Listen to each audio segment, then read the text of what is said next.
1 Coríntios capítulo 13. E eu passo a mostrar-vos ainda um caminho sobremodo excelente. Ainda que eu fale as línguas dos homens e dos anjos, se não tiver amor, serei como bronze que soa ou como símbolo que retine. Ainda que eu tenha o dom de profetizar e conheça todos os mistérios e toda a ciência, ainda que eu tenha tamanha fé a ponto de transportar montes, se não tiver amor, nada serei. E ainda que eu distribua todos os meus bens entre os pobres, e ainda que entregue o meu próprio corpo para ser queimado, se não tiver amor, nada disso me aproveitará. O amor é paciente, é benigno. O amor não arde em ciúmes, não se ufana, não se ensoberbece, não se conduz inconvenientemente, não procura os seus interesses, não se exaspera, não se ressente do mal, não se alegra com a injustiça, mas regozija-se com a verdade. Tudo sofre, tudo crê, tudo espera, tudo suporta. O amor jamais acaba.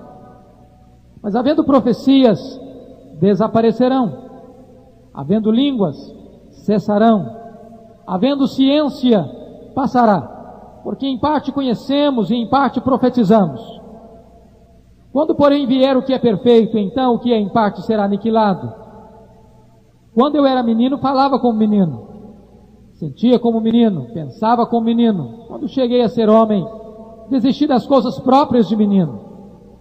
Porque agora vemos como em espelho, obscuramente. Então veremos face a face. Agora conheço em parte, então conhecerei, como também sou conhecido. Agora, pois, permanecem a fé, a esperança e o amor, estes três.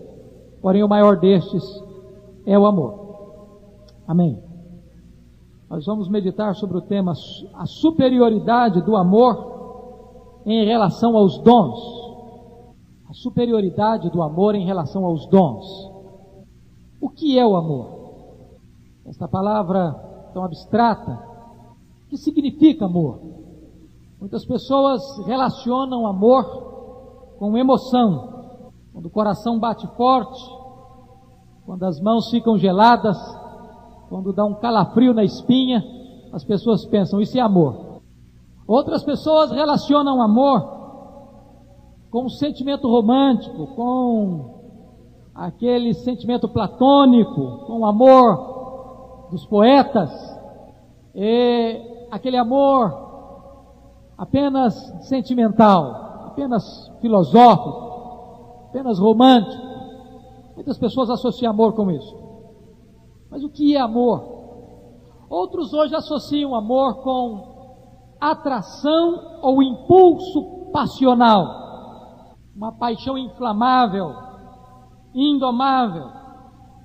E nós temos dentro das nossas crônicas brasileiras alguns fatos tristes, como por exemplo a pessoa dizer, eu matei por amor. Nós conhecemos histórias no Brasil deste fato. A pessoa matar por amor é uma antítese do amor, né?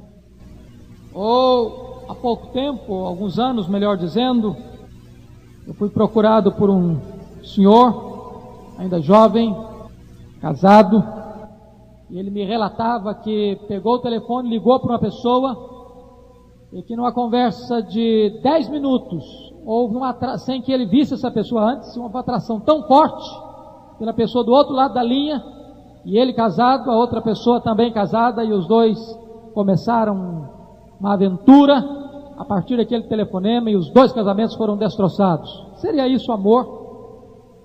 Eu me lembro que eu atendi a ele primeiro, depois atendi os dois choravam, dizendo estar profundamente apaixonados e amando um ao outro. Mas foi um fogo de palha, foi um vulcão efervescente, e depois que as cinzas caíram por terra, só sobrou destroços. Não houve mais relacionamento. Seria isso amor? Talvez com o desgaste que esta palavra vem sofrendo hoje, como o Dr. Dr. John Mackay afirma que uma das principais artimanhas do maligno nos dias de hoje é esvaziar o conteúdo das palavras, é minar o sentido das palavras, onde você diz uma palavra, e essa palavra que tem um conteúdo intrínseco em si mesmo, perdeu o seu significado, e essa palavra passa a significar outra coisa, às vezes até oposta ao seu sentido intrínseco. E se existe uma palavra que foi esvaziada, que foi distorcida, que foi minada, que foi adulterada no seu significado, é a palavra amor. Quando hoje amor, tantas vezes, é símbolo de uma paixão, sobretudo uma paixão indomável e uma paixão oposta e contrária ao ensinamento bíblico. Por exemplo, uma aventura antes do casamento ou fora do casamento. É óbvio que quando o apóstolo Paulo está falando em amor, Paulo está pensando numa palavra muito clara, muito específica, é a palavra ágape. É o próprio amor de Deus, é o amor sacrificial, é um amor genuíno, é um amor puro, é um amor santo, é um amor que não busca os seus interesses, é um amor que se entrega, é um amor que é mais do que emoção, é ação, é atitude, é amar o indigno, é amar até as últimas consequências, é amar como Cristo amou. E este capítulo precisa ser examinado, irmãos, dentro desse contexto. Se vocês lerem as cartas do apóstolo Paulo, vão ver que Paulo, escrevendo aos Efésios, aos Filipenses, aos Colossenses, aos Tessalonicenses, Paulo começa a carta elogiando essas igrejas pelo amor que elas tinham. Mas você não encontra Paulo elogiando a igreja de Corinto pelo amor. Pelo contrário, você encontra Paulo elogiando a igreja de Corinto pelos dons espirituais que ela tinha. No capítulo 1, versículo 7, Paulo diz que não faltava àquela igreja nenhum dom. Mas você não encontra Paulo tecendo qualquer elogio à igreja de Corinto pelo amor que a igreja tinha, nem por Deus, nem um pelos outros. Porque na verdade esse era o ponto vulnerável daquela igreja. Era uma igreja trôpega, frágil na área do amor. E é por essa razão que o apóstolo Paulo insere o capítulo 13 entre dois capítulos tratando de dons espirituais. E não foi um cochilo do apóstolo Paulo colocar este capítulo sanduichado, recheado, cercado por dois capítulos que tratam de dons espirituais. E nós não podemos entender a mensagem de 1 aos Coríntios 13, a não ser que interpretemos esse texto à luz do seu contexto, mormente desses dois capítulos que ladeiam o capítulo 13. Paulo está dizendo, na verdade, no capítulo 13, condenando a carnalidade da igreja de Corinto e mostrando que a única saída para uma igreja carnal, para uma igreja imatura, para uma igreja infantil espiritualmente, é o remédio, é a terapia do amor. Se vocês olharem, Paulo diz que a vida comunitária sem amor não é nada. É o argumento de Paulo nos versículos 1 a 3. A seguir ele descreve o que é amor, o que não é amor e o que o amor faz, os versículos 4 a 7. E finalmente Paulo descreve vividamente a natureza duradoura e eterna do amor, dos versículos 8b ao versículo 13. Então nós vamos dividir o nosso estudo hoje em três partes distintas. A superioridade do amor, as virtudes do amor ou a natureza do amor e a eternidade do amor. São três pontos distintos. A superioridade do amor, a natureza do amor, entendendo as virtudes do amor e a eternidade do amor. Em primeiro lugar, vamos olhar versículos 1 a 3. O amor é superior a todos os dons extraordinários. Esse é o argumento de Paulo.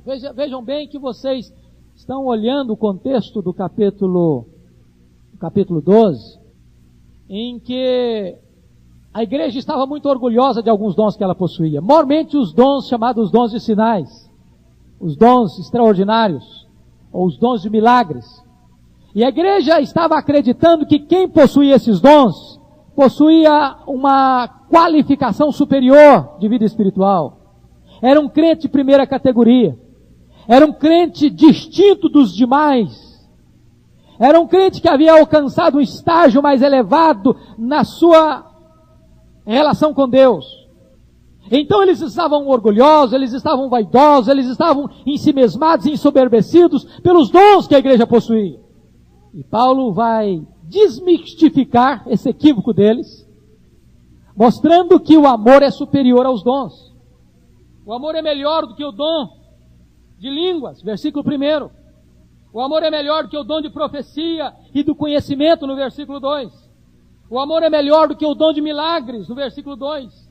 O amor é melhor do que o dom da caridade mais acentuada, que é a contribuição sacrificial, dar todos os bens, e do que o próprio martírio, dar o seu corpo para ser queimado. O que Paulo está querendo ensinar para a igreja, que o amor é superior aos dons, por duas razões. Primeira razão, por uma razão intrínseca, pelas qualidades do amor. Em segundo lugar, pela capacidade que o amor tem de prosseguir depois da história. Os dons cessam, os dons são para esta vida, os dons são para este mundo, os dons são para a igreja militante, mas o amor é também para a igreja triunfante. O amor transcende a história, o amor é eterno. Paulo vai trabalhar com a igreja esta questão. Se vocês perceberem dos versículos 1 a 3, Paulo vai mencionar 5 dons, que eram os dons mais decantados, mais cobiçados, mais desejados na igreja de Corinto. Quais eram esses dons? Dom de línguas, dom de profecia, dom de conhecimento, o dom da fé, o dom da contribuição sacrificial, seja em dinheiro, seja em vida. Mas Paulo vai argumentar com a igreja que esses dons, sem amor, não têm nenhum valor. E qual é o argumento que Paulo vai dizer? O argumento de Paulo é o seguinte: a vida da igreja, com todos os dons que ela tem, está cheia de rachaduras, cheia de traumas, cheia de partidos, cheia de grupos, cheia de divisões. E você vai entender por quê. Lembra no capítulo passado que estudamos, quando Paulo diz, porque eu não sou mão, eu não sou do corpo. Paulo está ilustrando com a anatomia do corpo humano os relacionamentos da igreja. Tinha crentes na igreja de Corinto que estava exatamente tendo esse comportamento. Porque eu não tenho dom tal, porque eu não tenho esse dom da elite, da projeção, do pico da pirâmide espiritual, então eu não sou nem parte do corpo. Num profundo sentimento de inferioridade. Outros diziam, olha, nós somos olhos, nós não precisamos da mão, nós temos os dons mais importantes, então os demais irmãos aí da igreja que não têm esses dons mais importantes não fazem nenhuma falta para nós. Paulo está dizendo, olha, os dons estão dividindo vocês. Os dons estão levando vocês, não à unidade, não à maturidade, mas à infantilidade do preconceito, dos complexos e das divisões. Ao ponto de algumas pessoas na igreja dizer, eu sou de Paulo, eu sou de Apolo, eu sou de Cefas, eu sou de Cristo. Qual o propósito dos dons? Paulo ensina no capítulo 12, 25. É para que a igreja não tenha divisões. Mas quando o dom espiritual é exercido na igreja sem o combustível e a argamassa do amor, o dom divide, em vez de unir. Embora a igreja de Corinto estivesse cheia de dons, ela era imatura, estava cheia de traumas, de divisões, porque faltava o amor. A igreja buscava os dons, mas não buscava o fruto do Espírito. E Paulo vai agora dizer 3 coisas interessantes. Observe você as 3 comparações que ele faz no final de cada versículo, nos 3 primeiros. Se não tiver amor, serei como bronze que soa ou como símbolo que retine. Se não tiver amor, nada serei. Se não tiver amor, nada disso me aproveitará. O que Paulo está querendo dizer com isso? Com essas 3 conclusões desses versículos. Em primeiro lugar, sem amor, eu ofendo as outras pessoas. Eu não sei se você já parou para perguntar o que tem a ver essa figura que Paulo usa aqui, o bronze que soa com o símbolo que retine. O bronze que soa e o símbolo que retine era um instrumental usado para um culto pagão em Corinto, culto de mistério, do deus Dionísio e da deusa Cibele. Eram deuses pagãos. E esses cultos mistérios aconteciam constantemente na cidade de Corinto. E a maneira de se convocar esses adoradores para adorar esses deuses pagãos era através de símbolos que eram tocados na cidade de Corinto e uma batida monótona, chocante, doída, que cansava as pessoas, que incomodava as pessoas, como que um latido de um cão, que você está com sono, e o cão começa a latir, daqui a pouco você está com dor de cabeça, e não aguenta mais aquele latido monótono, exatamente esta postura e esse o comportamento que estava acontecendo. O que Paulo está dizendo é o seguinte: se a igreja tem o dom de línguas, pode falar, ou língua dos homens, ou língua dos anjos, mas se não for este dom regado, norteado, orientado pelo amor, você vai cansar as pessoas, você vai ferir as pessoas, você vai ofender as pessoas. Segundo lugar, preste atenção, e sem amor, versículo 2, eu nada sou. Você vai perceber aí os dons de profetizar, dom de conhecimento, o dom da fé para realizar milagres. Esses eram os dons que a igreja de Corinto achava que era o suprassumo. Quem tem esse dom está no pico da pirâmide, está na crista da onda. Esse é um crente 5 estrelas. Esse é um crente nota 10. Esse é um crente super espiritual. E Paulo vai dizer o contrário. Se não houver amor, eu nada serei. Eu nada serei. Ou seja, o que Paulo está querendo dizer é o seguinte: sem amor, com os dons mais espetaculares, o crente se torna um zero, uma nulidade, porque Deus não pode usar para a sua própria glória um cristão sem amor. Terceiro lugar, ele diz aí, sem amor, eu não ganho nada. Por que Paulo está falando isso? Porque havia uma ideia meritória quando alguém ofertava alguma coisa com sacrifício, ou quando alguém entregava o seu corpo para ser queimado. Era uma ideia de que uma pessoa que fizesse isso, nas religiões de mistério existia muito isso, da pessoa fazer um sacrifício da própria vida. Lembram que os pais sacrificavam os seus próprios filhos a Moloque?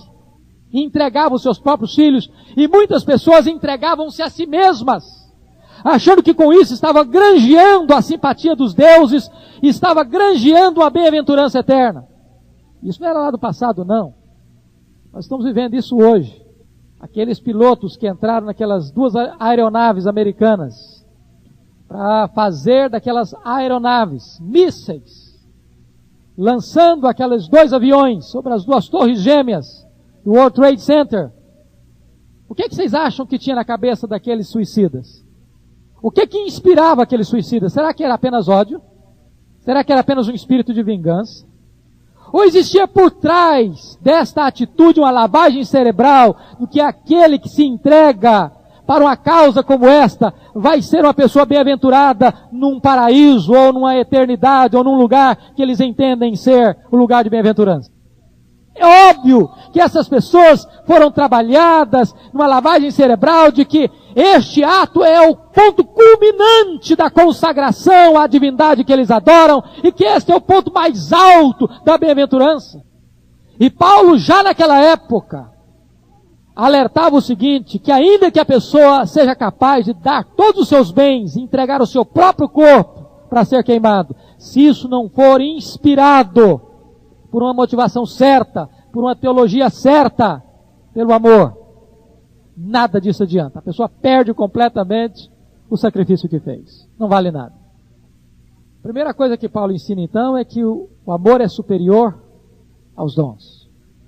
Mas Paulo vai partir para o segundo ponto, que é examinar agora as virtudes do amor, ou a natureza do amor.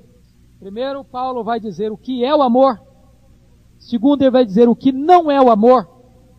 E terceiro, ele vai dizer o que é que o amor faz. O que é o amor? Paulo diz, o amor é paciente e benigno. O que não é o amor, vocês começam a perceber que a partir do versículo 4, ele começa a colocar agora na negativa. O amor não arde em ciúmes, o amor não se ufana, não. E ele vai colocando algumas coisas que o amor não é. Então, primeiro ele define o que o amor é. Segundo, ele define o que o amor não é. E em terceiro lugar, ele vai definir o que é que o amor faz. O amor tudo sofre, o amor tudo crê, o amor tudo espera, o amor tudo suporta. O amor jamais acaba. Então Paulo dá 3 pontos aí, o que o amor é, o que o amor não é e o que o amor faz. Quando você lê estas características do amor, será que Paulo estava apenas querendo ensinar algo romântico? Que a gente lê numa cerimônia de casamento e faz um discurso bonito, romântico, regado de poesia? Esse era o espírito de Paulo ao escrever 1 Coríntios 13? Será que escrever 1 Coríntios 13 era apenas um texto bonito que você lê num dia de festa, ou numa cerimônia de casamento, de bodas de prata, ou numa celebração de muita alegria? Foi para isso que Paulo escreveu 1 Coríntios 13. Absolutamente não é isso que está no coração de Paulo ao escrever esse capítulo. Capítulo 13 de Corinto é profundamente apologético. 1 Coríntios 13 é um capítulo profundamente exortativo para corrigir os problemas todos que a igreja estava vivenciando. Se não, vejamos. Em primeiro lugar, diz aí, o amor é paciente. Eu gosto muito dessa palavra paciente, porque paciente aqui traz a ideia de uma infinita capacidade de suportar. Quando a gente está vivendo uma época que as pessoas com os nervos à flor da pele, quando as pessoas estão não apenas com pavio curto, mas nem pavio já tem mais, quando as pessoas estão muito mais parecendo barris de pólvora, que explodem, não com fogo, mas até mesmo com calor. Essa ideia do amor paciente é fantástica. Porque amor é a infinita capacidade de suportar. É a mesma ideia de longanimidade. Ânimo longo. Que traz a ideia de um ânimo espichado ao máximo. Como você pega uma borracha, espicha, e ainda tem mais chance de você espichar. Paulo diz que o amor reage assim, o amor se comporta assim. Ele tem um ânimo longo. Agora, essa paciência aqui do amor é muito importante, porque tem 2 palavras paciência no grego, bem distintas. A palavra ripomone e a palavra macrotimia. A palavra que aparece aqui, ripomone, é paciência com pessoas. Porque há pessoas que têm uma capacidade imensa de serem pacientes com circunstâncias adversas da vida. Mas não tem a mínima paciência com as pessoas. O que Paulo está dizendo é que o amor é paciente com gente. O que Paulo está ensinando é que o amor tem a capacidade de andar a segunda milha quando alguém fere, quando alguém te toma alguma coisa, quando alguém te agride. E a palavra benigno traz a ideia de reagir com bondade aos que nos maltratam. Agora, como é que a igreja de Corinto se comportava em relação à paciência e à benignidade do amor? Por que Paulo diz que o amor é isso? Paciente e benigno. Ele está querendo corrigir alguns problemas da igreja. Lembram lá do... Vamos abrir? Vai lá para o capítulo 1 agora. Vamos dar uma passeada aí na carta. Capítulo 1, versículos 10 e 11. Rogo-vos, irmãos, pelo nome de nosso Senhor Jesus Cristo, que faleis todos a mesma coisa, e que não haja entre vós divisões. Antes sejais inteiramente unidos, na mesma disposição mental e no mesmo parecer, pois a vosso respeito, meus irmãos, fui informado pelos da casa de Cloé de que há contendas entre vós. Não estava existindo paciência nenhuma entre os crentes. Pelo contrário, eles não falavam a mesma coisa, estava havendo divisão entre eles, eles não estavam sendo unidos, eles não estavam tendo a mesma disposição mental, eles não eram do mesmo parecer. E Paulo então vai dizer que a terapia de Deus, o remédio de Deus para corrigir esse problema é o amor, porque o amor é paciente, o amor é benigno. Olha versículo 6, capítulo 6, versículo 7. quando ele acusa os irmãos, capítulo 6, versículos 6 e 7, mas irá um irmão a juízo contra outro irmão, e isto perante incrédulos? O só existir entre vós demandas já é completa derrota para vós outros. Por que não sofreis antes a injustiça? Por que não sofreis antes o dano? Então eles não apenas estavam se atritando dentro da igreja, mas eles estavam levando os seus atritos e as suas querelas para fora da igreja.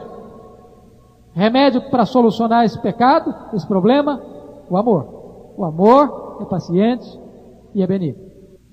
Veja você, ainda no versículo 4, que Paulo diz: o amor não arde em ciúmes, não se ufana e não se ensoberbece. Significa, o amor não se aborrece com o sucesso dos outros. Eu disse quarta-feira passada, que não é preciso ser um psicólogo para saber disso, que nós temos mais facilidade de chorar com os que choram, do que nos alegrarmos com os que se alegram. É triste isso, mas é verdade. Temos uma dificuldade imensa de celebrar as vitórias do outro, de aplaudir o outro, de nos alegrarmos com o triunfo e com o sucesso do outro. E quando o outro começa a ter sucesso, a gente começa a querer minar o sucesso dele, começa a querer jogar pedra, começa a querer puxar o tapete, começa a querer tentar toldar o brilho. E Paulo diz: não, essa não é a atitude do amor. Essa não é a atitude do amor. O amor não arde em ciúmes. O amor não é vaidoso, ele não se ufana. A palavra ufanar aqui significa cheio de vento. Tem gente que parece um balão, né? Cheio de vaidade. Na linguagem popular se dizia um poço de vaidade. Ele não se ensoberbece. Como é que a igreja de Corinto estava vivendo? Vamos dar uma olhadinha? Como é que a igreja estava vivendo? 1:29, dá uma olhadinha aí. A fim de que ninguém se vanglorie na presença de Deus. Tinha gente se vangloriando lá. Capítulo 3, versículo 21. Portanto, ninguém se glorie nos homens. Tinha gente lá que estava se gloriando nos homens. Ah, eu sou de Paulo. Ah, eu sou de Pedro. Ah, eu sou de Apolo. Paulo está combatendo o chamado culto à personalidade. Veja capítulo 4, versículo 6. Estas coisas, irmãos, apliquei-as figuradamente a mim mesmo e a Apolo por vossa causa, para que por nosso exemplo aprendais isto. Não ultrapasseis o que está escrito, a fim de que ninguém se ensoberbeça a favor de um em detrimento do outro. Pois quem é que te faz sobressair?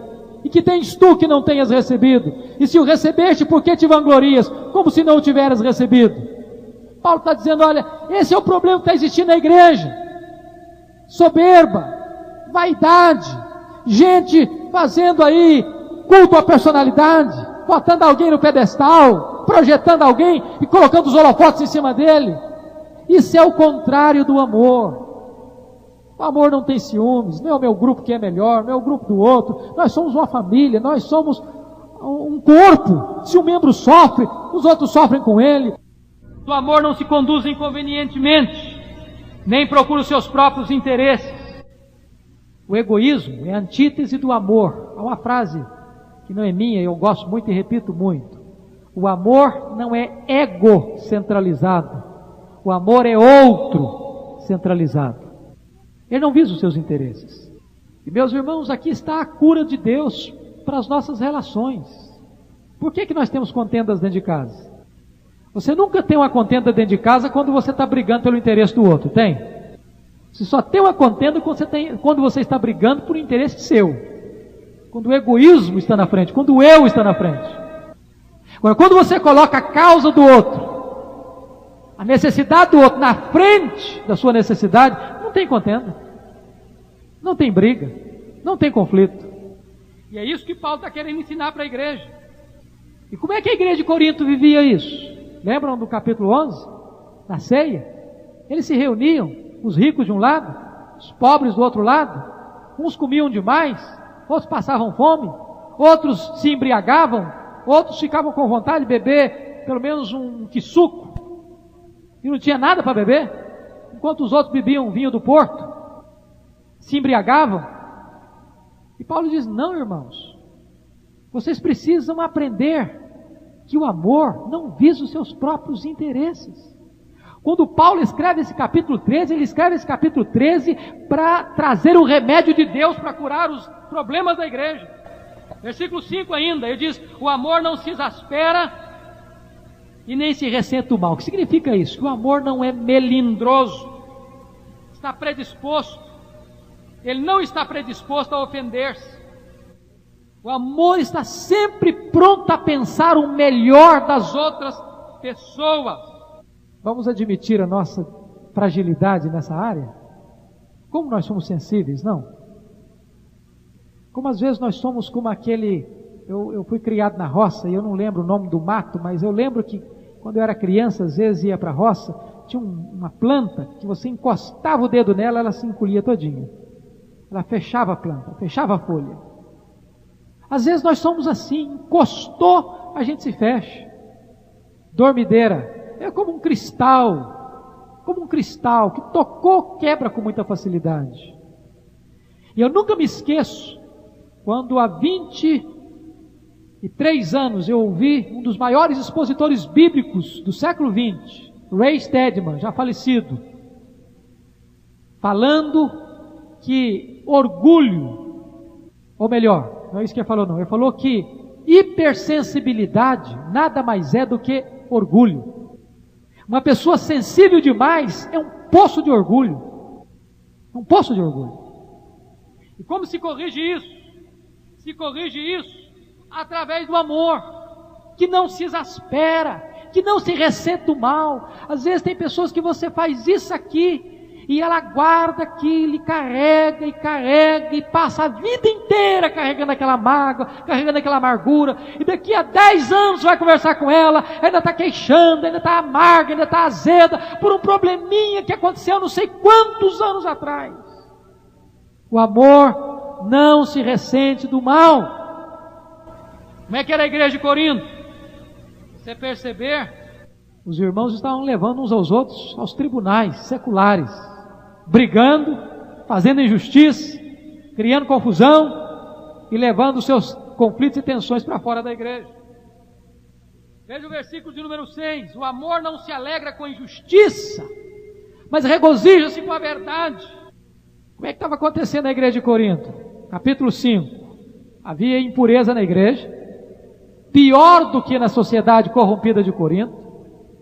E Paulo escreve o capítulo 5 para dizer o seguinte: eu estou triste.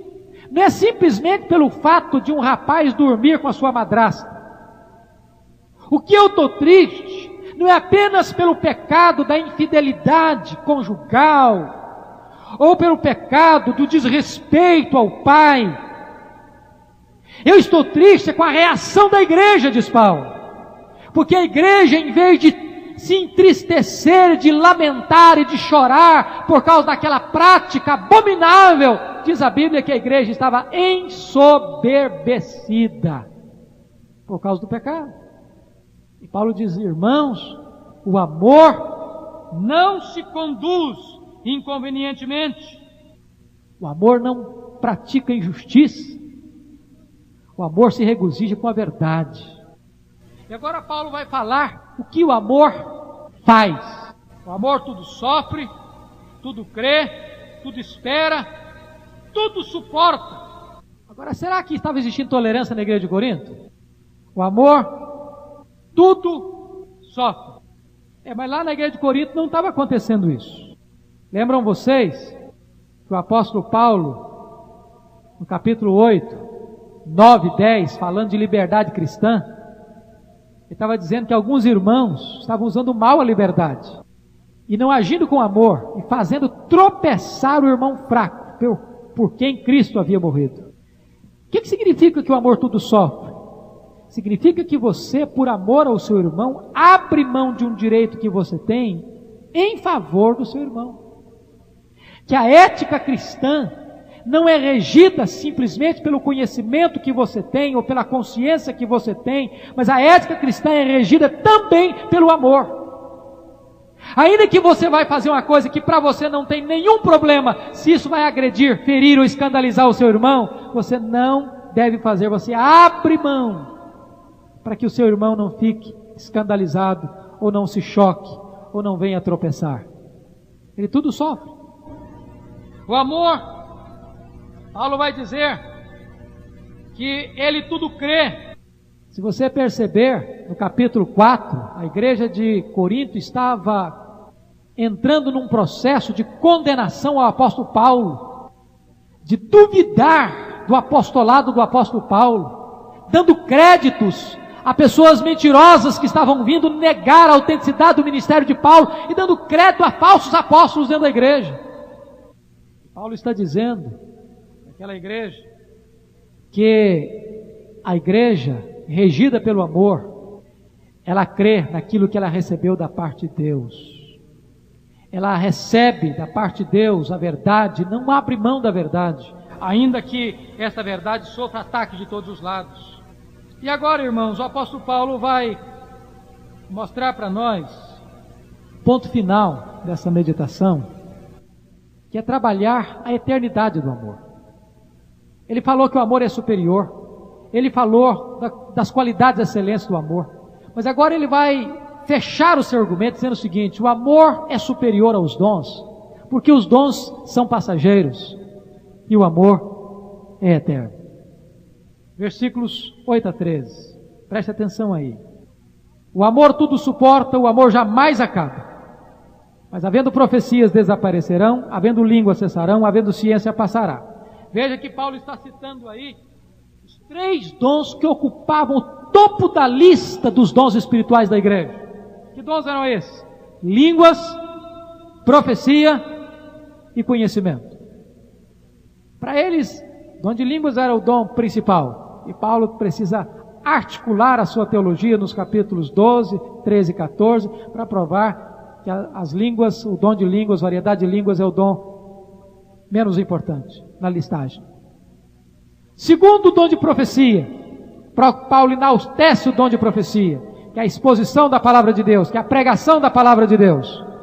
Mas o grande elan da cidade de Corinto, como cidade grega, era o dom de conhecimento. Para eles o conhecimento era tudo, porque era a cidade da filosofia, onde as pessoas iam para a praça, escutavam os oradores, tomavam seus partidos, e eles estavam profundamente embriagados pelo conhecimento. Para eles o conhecimento era o suprassumo. E Paulo então vai desbastar essa ideia, que línguas, que profecia, que conhecimento, sem o amor não tem nenhuma validade. Por quê? Porque línguas, profecia e conhecimento passarão a ser irrelevantes e serão absorvidos completamente na eternidade. Para que línguas lá no céu? Nós vamos ter uma língua só. Lá no céu não vai ter a Babel que nós temos aqui. Para que profecia no céu? Não vamos precisar de profecia mais. Para que o dom de conhecimento no céu? Nós vamos conhecer como nós somos conhecidos. Então, os dons, por mais importantes que eles são temporários, eles são passageiros. Mas o amor é eterno. E Paulo agora vai ilustrar isso de uma forma dupla. A primeira ilustração de Paulo é a figura do crescimento. Ele diz: quando eu era menino, eu falava como menino, eu pensava como menino, eu agia como menino. Então ele compara a infância com a maturidade. E ele compara da seguinte maneira: é como se a vida terrena fosse a infância, e como se a eternidade fosse a plena maturidade. Quando você chega à plenitude da sua maturidade, onde você conhece as coisas com tranquilidade, com serenidade, com segurança e com clareza. Depois ele usa a figura do espelho, e para nós essa figura é complicada, porque hoje você olha no espelho e você se vê literalmente igual você é. Mas na época de Paulo não existia espelho como nós temos hoje. Os espelhos eram extremamente embaçados, eles não eram tão nítidos como nós temos hoje, e as pessoas olhavam no espelho e viam a sua imagem turva, a sua imagem embaçada, a sua imagem obscurecida. E Paulo então usa essa figura que agora nós vemos como que por espelho, embaçado. Por mais que você conheça, por mais que você entenda, por mais que você alcance as maravilhas de Deus, você ainda não está vendo plenamente. É por isso que Paulo, em Coríntios 12, 2 Coríntios, ele disse que quando ele foi ao terceiro céu, ele viu e ouviu coisas que são indignas de serem relatadas ao homem. nós não conseguimos entender, alcançar. Aquilo que o olho não viu, que o ouvido não ouviu e que não subiu ao coração do homem, é isso que Deus tem preparado para nós. Ou seja, o céu está muito além de qualquer descrição que nós possamos fazer. E Paulo vai argumentar com a igreja seguinte, que o amor é este clima, é este oxigênio que vai existir no céu. Quando os dons vão desaparecer, quando os dons vão ser obsoletos, quando os dons vão ser arcaicos, quando os dons vão ser desnecessários, o amor vai ser absolutamente necessário, porque o amor é exatamente o oxigênio que vai manter o relacionamento no céu. Porque o que é o céu? O que é a vida eterna? É conhecer a Deus. E quem é Deus? Deus é amor. Então o céu vai ser viver em amor, em comunhão com Deus e em comunhão uns com os outros.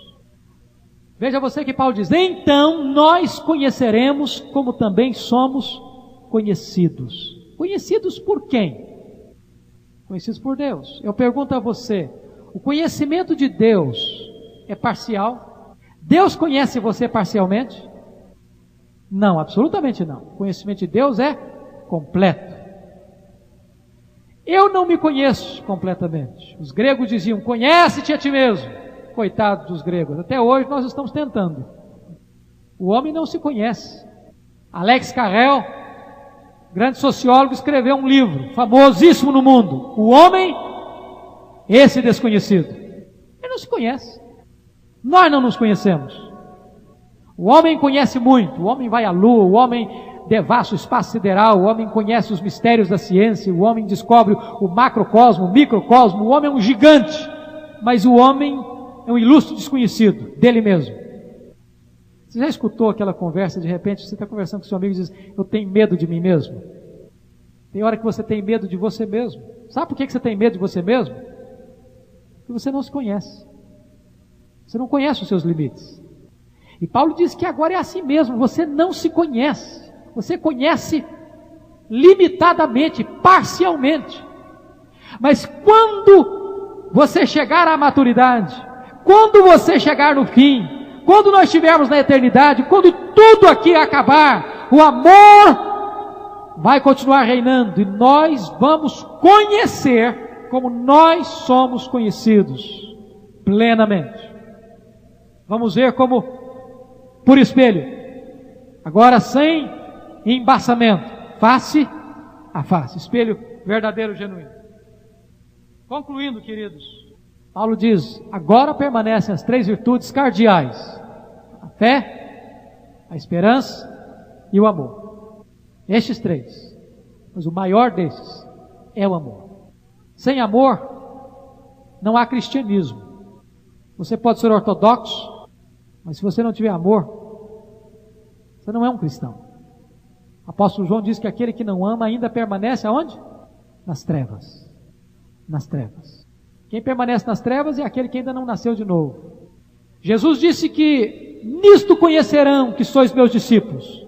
Se fordes presbiterianos, se fordes calvinistas, se lerdes a Bíblia de Gênesis a Apocalipse uma vez por ano, se participardes de todas as vigílias da igreja, se fordes fiéis na devolução dos dízimos de Deus, como é que nós vamos ser conhecidos como discípulos?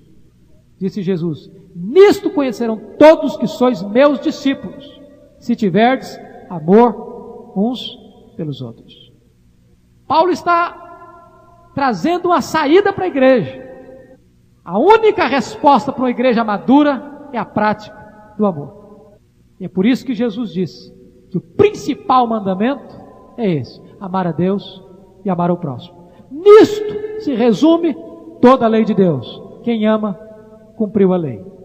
Que Deus nos ajude, irmãos, a viver esse amor. Que nós sejamos uma igreja verdadeiramente amorosa. Eu gosto muito de ler os historiadores quando eles dizem que o apóstolo João foi o único dos apóstolos que não foi martirizado. Já muito velhinho, foi pastorear a igreja de Éfeso. E ele já não conseguia mais andar. E ele era carregado da sua casa à igreja. E as pessoas levavam-no assentado na sua cadeira. E o único sermão que ele pregava era esse: filhinhos, amai-vos uns aos outros. Que Deus nos ajude a ser uma igreja assim, que ame verdadeiramente uns aos outros. Que Deus os abençoe. Amém.